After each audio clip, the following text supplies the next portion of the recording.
some long notes and do that every time, even just for a short period of time, your playing will improve immensely.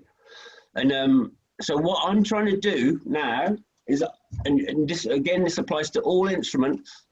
We're going to be playing the pentatonic notes of the pentatonic scale, the C concert minor pentatonic scale. But I'll tell you the notes for each instrument as we get to them, so don't worry. But what we're trying to do is I'm literally trying to start from nothing at all. So I'm just blowing air through the saxophone. I'll do it on saxophone, I could do it on flute. But so when I say just air, I mean no sound at all. That's just air, isn't it? And then I want to try and create the sound out of nothing.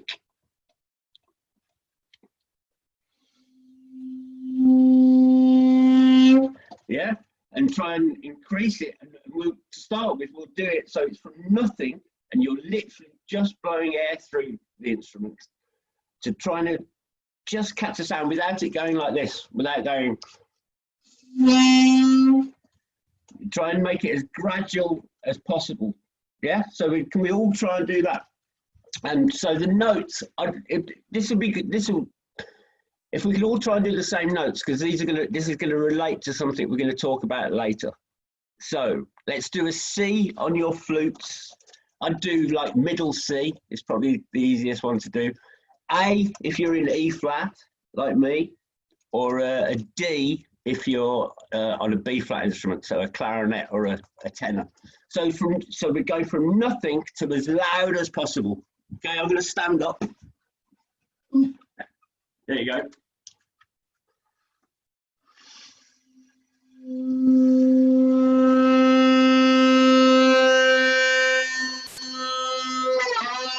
Okay, so mine exploded there. And that's what we go. All of this is just trying to do it as well as you can do it today. So if you always just try and do it as well as you can today, that's fine, and it will keep improving. So I'll try again, and I'll try not to let it split this time.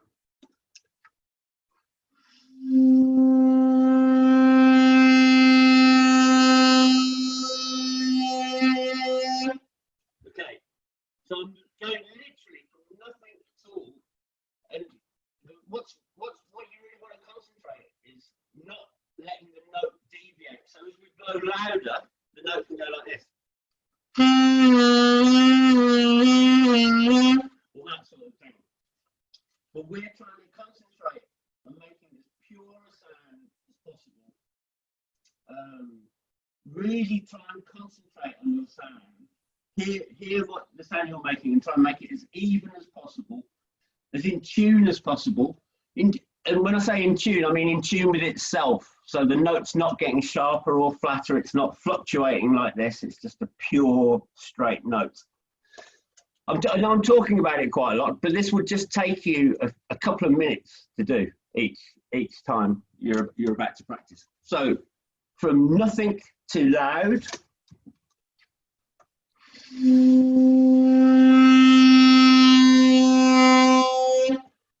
really loud to nothing.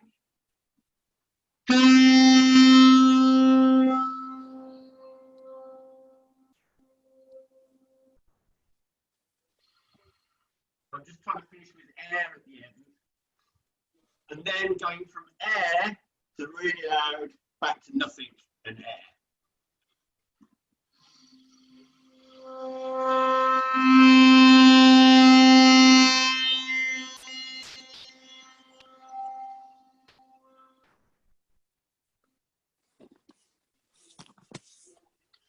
Okay, so that's all just about trying to keep the notes as steady as possible. Now, if I can relate that to something that we're going to use later on, that would be, which I'm going to get to very shortly, is the pentatonic scale. A pentatonic scale is a scale with 5 notes in. So pent, I presume, is Latin or something for 5. And we're going to do the minor pentatonic scale. So it's for E flat instruments, it's A, C, D, E, and G. You'll be able to get a worksheet about this if all the information is on there, telling you which scales is which. But I'm just going to play each of those notes as long tones. I'll quickly do it and then we'll try and move on.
So sorry, I didn't say on flute that would be C.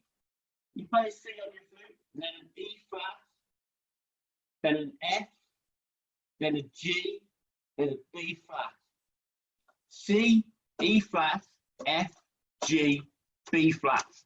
That's a C minor pentatonic scale.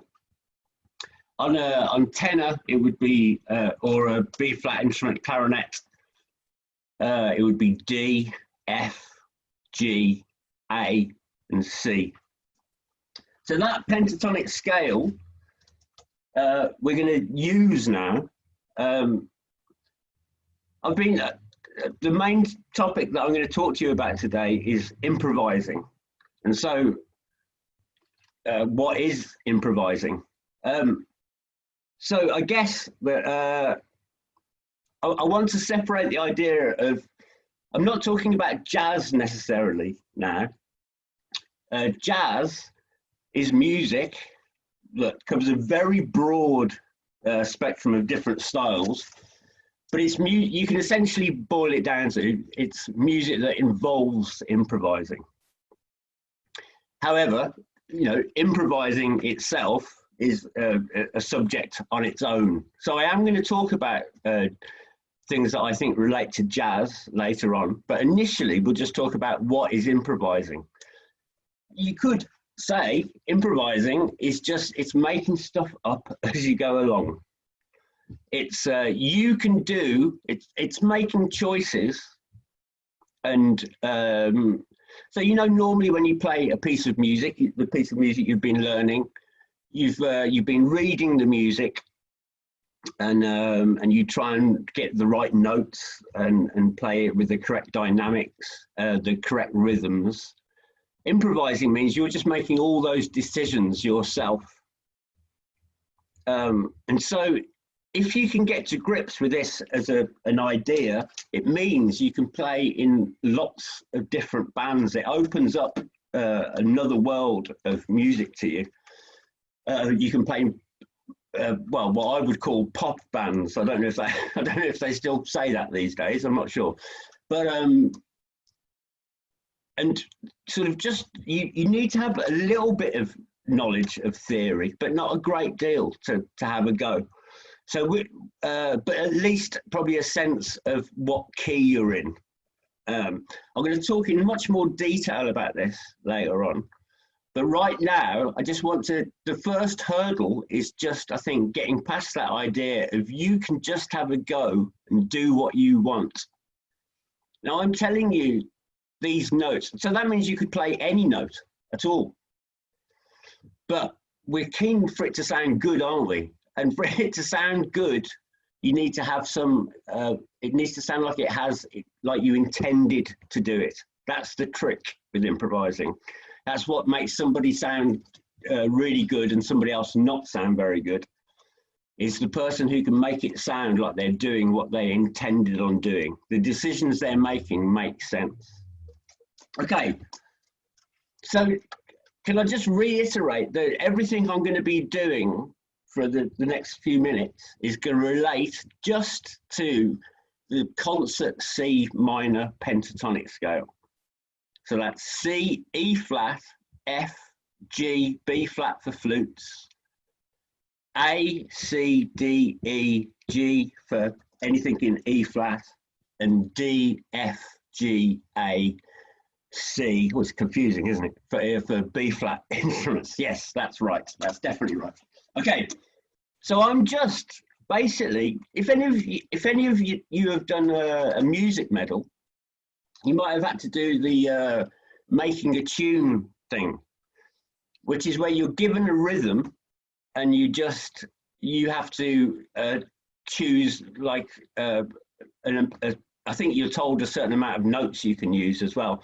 We're putting that kind of, we're saying we're only going to use these notes, C, E flat, F, G, and B flat, but we're going to put them in any order we want to, and just try and play with our own sense of rhythm. So this is something I used to do as a kid, with certainly as a teenager,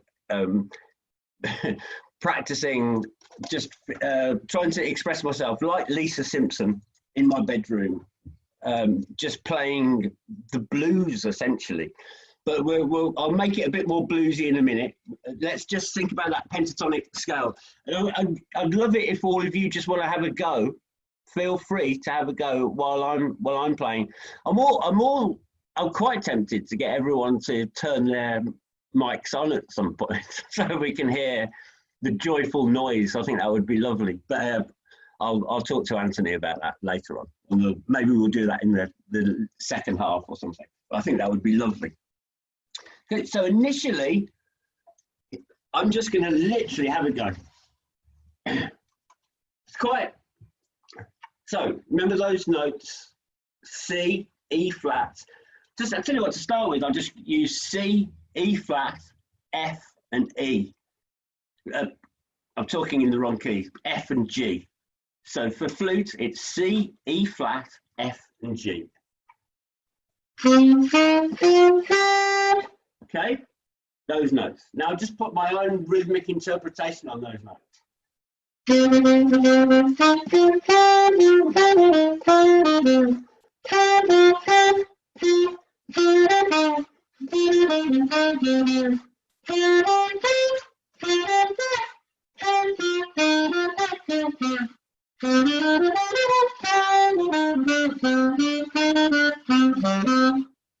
Okay, so I'm just literally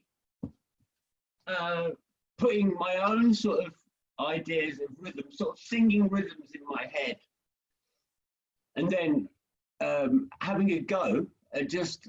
And this is the point. This is why I'm talking about this, because the first hurdle is just literally that thing of having a go and realizing that you can do whatever you want.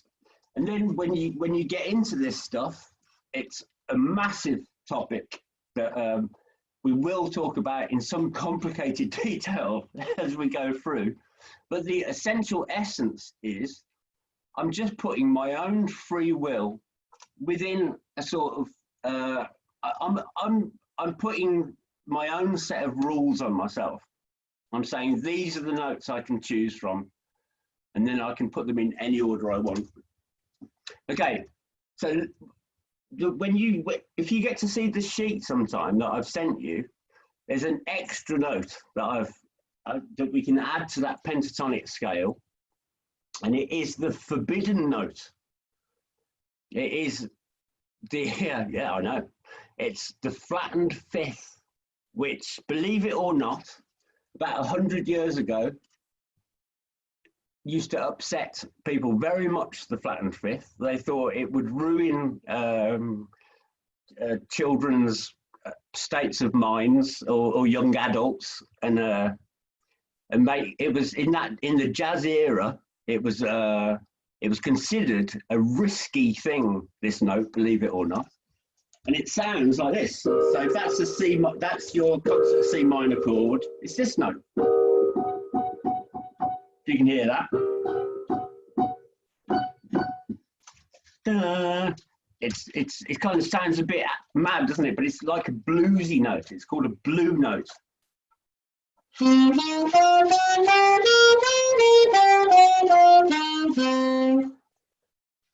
that's the note in the flat. This is another thing that I don't want to talk too much about theory, although I am going to talk a lot about theory. But when you're thinking about your scales, start to think, I'm going to be talking in numbers a lot. And when I say 1, I just mean the first note of the scale. If I say 2, I mean the second note of the scale. Does that make sense? So you know, like a C major scale, C would be 1, D would be 2, E would be 3, F would be 4, G would be 5, A would be 6, B would be 7, and so on. Yeah? And you can keep going. Like, so 13 would be A, but we won't worry about that too much now. So for our purposes right now, we're using 1, so that's the root, but we're in the key of C. So for E flat instruments, that's A, and for B flat instruments, that's D. We're playing the first, the minor third, the fourth, the raised fourth, or the flattened fifth. So that's imagine what the fourth is, and then sharpen it. The fifth, and the seventh. And whenever in jazz or improvised music in chords, whenever we say the seventh, that means the dominant seventh, which I'll explain more about later. But that's basically a tone below the tonic, a whole tone. I'll talk about this stuff more. I know we just want to get into playing, really. So I don't want to confuse you with too much stuff at the moment. But you get the idea.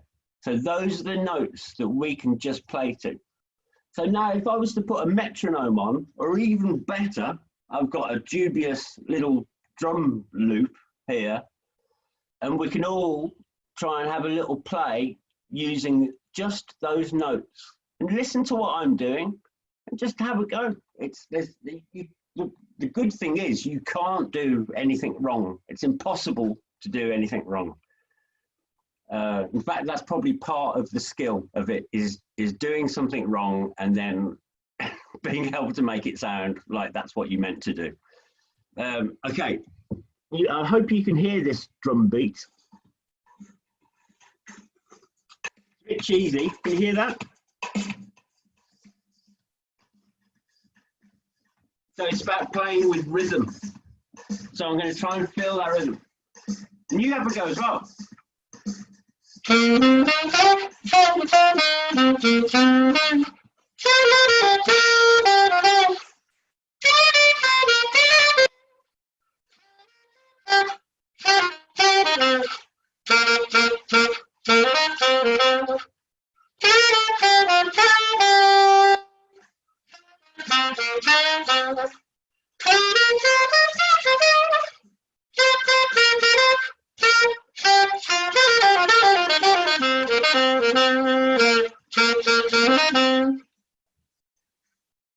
Okay, so that might seem quite confusing, but I can see some of you don't think about it.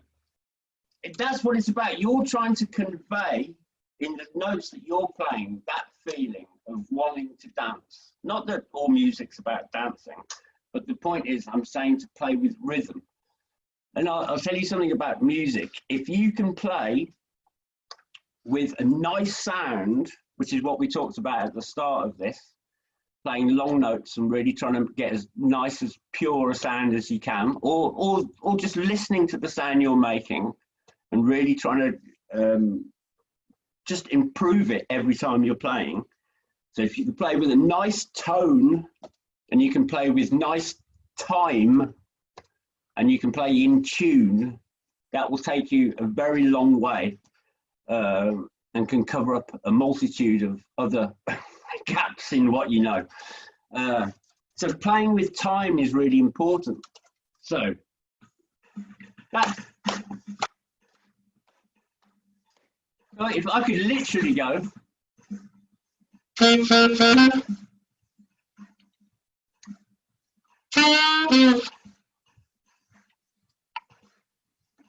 My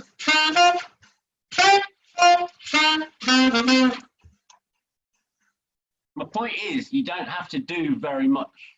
You just have to do it rhythmically and confidently. Do it confidently. Believe in what you're doing. So if you haven't got like a drum machine, you can have a go at doing that with a metronome, or just feel the beat inside your body, because that's part of being a musician. Okay, so do we get an idea of what improvising is then? Yeah, it's basically you make the choices. And I would say, so something I did when I was young is learn those blues scales in every key. And that might sound a bit daunting, but I promise, like you've probably experienced with your other scales, when you learn a scale in one key and then you learn it in another key, it becomes easier to learn it in the different keys as you go along. And the more you can understand this, and being able to improvise is basically about having a good understanding about how music works, really. The way that music works is, if you think about melodies, a melody is the tune, isn't it, on top of a piece of music. And then underneath that you have harmony. And those two things add together to make a piece of music. It's not true that you necessarily need to have a harmonic instrument playing with you, but either way, your melody will be spelling out some form of harmony. So I quickly just want to, we are running out of time, predictably. But if I take a simple tune like Amazing Grace, which again, you'll have the music to. So this is the melody, isn't it?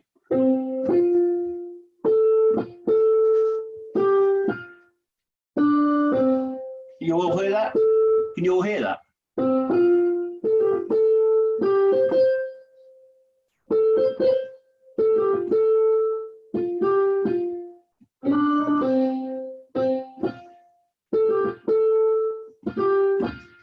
So if I add the harmony to it,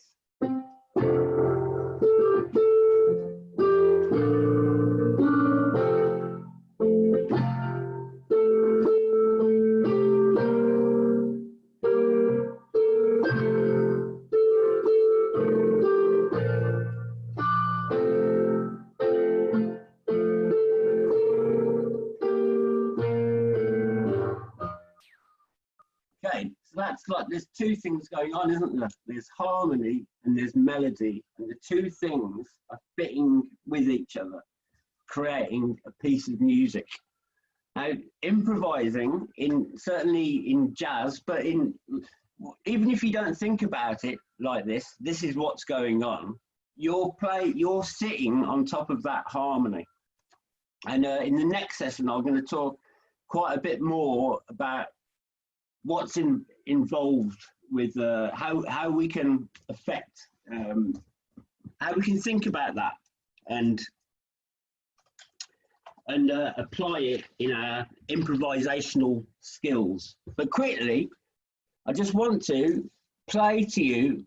So if we're talking about what is improvising and what is jazz, and if you were a bit confused about what I was saying about, well, you can just do whatever you like, it's probably a bit more truthful and a bit more helpful to think about where jazz came from, or where that sort of improvising music came from. And it basically comes from people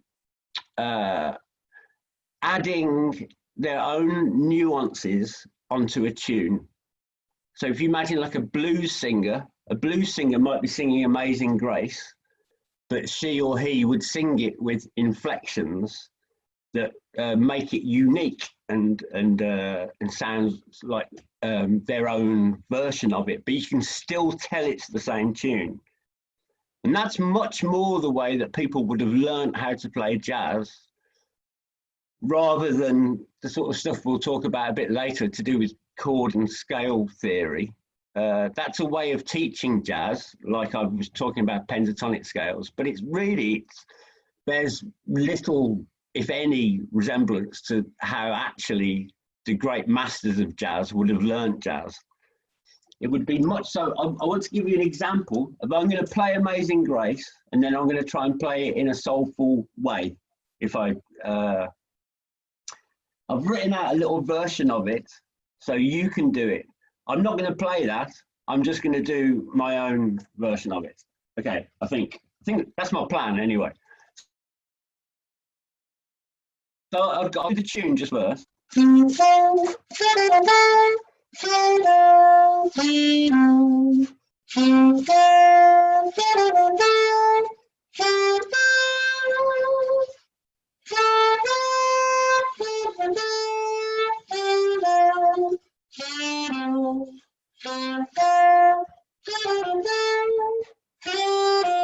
now more sort of soulful.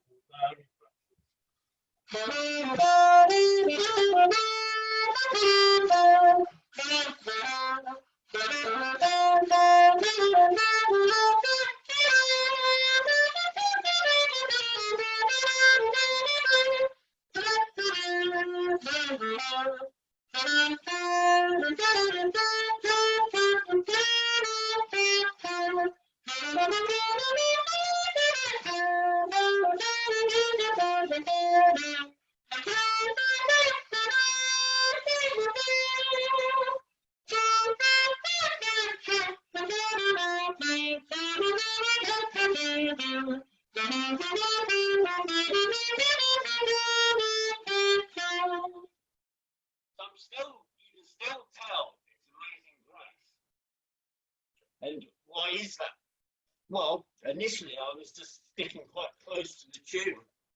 So I was sort of singing the tune in my head, but adding little bits to it. So, like most of the music that we learn, it's important to try and play it correctly. And it is important to try and play it correctly. With the sort of music we're talking about today, you have much more scope to add your own free will onto it. And essentially, that is what it's about. And you can get, and we will get into much more, it's a massive subject. Because what we'll talk about a bit later. So I'm talking about embellishing the tune at the moment, aren't I? That's what I've been talking about. But so I'm saying the tune and the harmony go together. We could also embellish the harmony, and that's moving into more what jazz is really, where you'd get second line bands, which were marching New Orleans bands, and you'd have guys improvising a bass line. Imagine we were doing Amazing Grace, but in 4. So you'd probably have somebody going. I'm doing it in 3 still. That's fine. I'll do it in 3.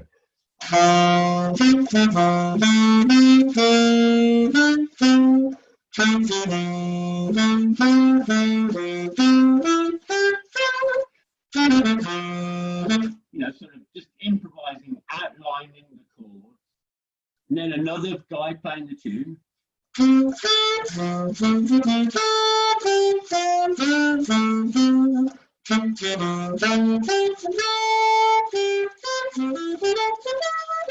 Etc. And then you probably have another guy, the second line, who's just making stuff up that fit around the tune and the harmony.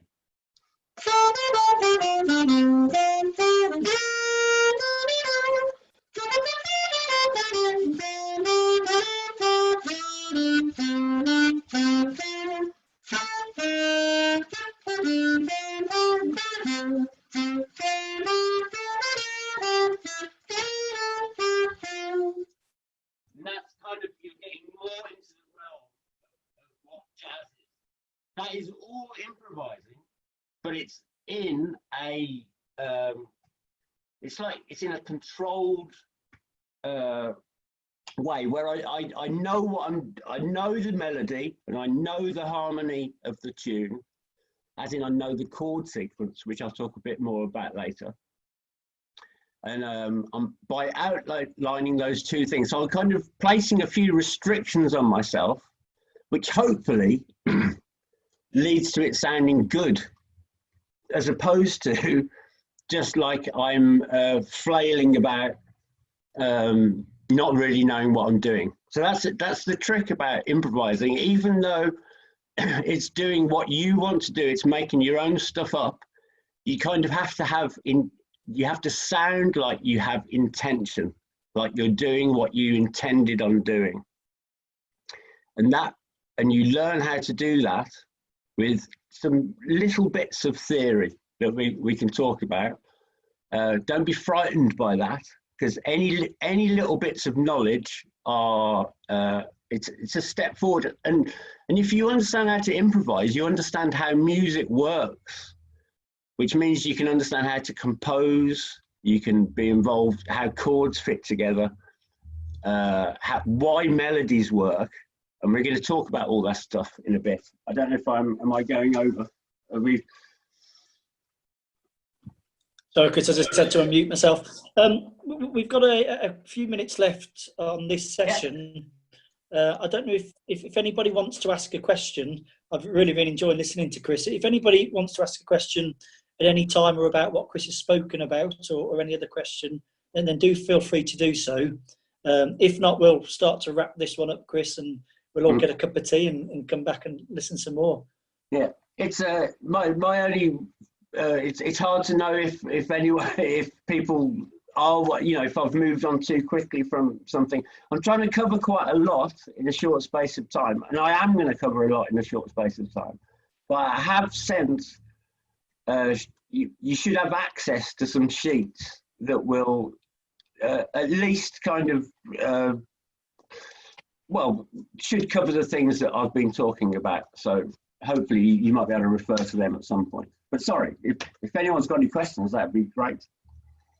Just remember, if you do have a question, and this applies to staff as well, I know, Mr. Salt, if you want to ask any questions on behalf of students, feel free to do so. But just remember to unmute yourself, obviously, guys, before asking.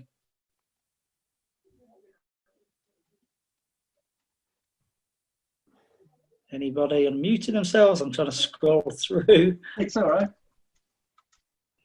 I do want to say thank you, Chris. That's been very informative and very useful, and a good starting point, I think, for improvising. Thank you. Oh, no. Well, thank you. Good. What we'll do, we'll go and have ourselves a quick cup of tea. Sorry, Thomas, you have a question? Sometimes I've gone to the piano and I've tried composing, but I haven't done improvising too much. So, what do you have any other tips for improvising other than the stuff you've already said? Yeah, well, yes, no, absolutely. I'll try and cover. Well, we'll cover some more things when we speak. Are you coming back to the next session? Yeah. Oh, that's great. So, okay, well, I'll try and cover some things then, but ask again if I don't manage to cover. If you've got some specific things you want clarifying, I'd be more than happy to answer your questions. I'm hoping that the things that I can talk about will relate to composing and improvising. Improvising is composing, but it's just doing it on the spontaneously. Yeah. If that makes sense. When you're composing, you've got time to consider what you're doing, haven't you? When you're improvising, you're doing, So you can make a decision and you can discard it or embellish it. So improvising is a bit different because it's happening in the now, in the present. But there's still sort of compositional tools we can use that will help with composing and improvising. So I hope I get to cover your question a bit better in the next bit. So thanks. Fantastic. Thanks, Thomas. Great to hear that you're composing as well. Yeah, I'd love to hear some of what you're writing. That's fantastic. Yeah, really good. And I think what Chris was saying as well, that the biggest thing at the moment is just to give it a go for all of you, just to not be afraid of making mistakes. What we'll do is we'll wrap up there for the first session. With thanks again to Chris. We'll open up the room again at 5 to 6. So if you guys all want to come in and register at 5 to 6, and then Chris is going to talk a little bit more about improvising and some techniques on your woodwind instruments as well. So thank you, everybody. Go get yourselves a cup of tea, have a little break, and I look forward to seeing you all in about 15 minutes' time. In a sec. Thanks, Chris. Great. Thank you.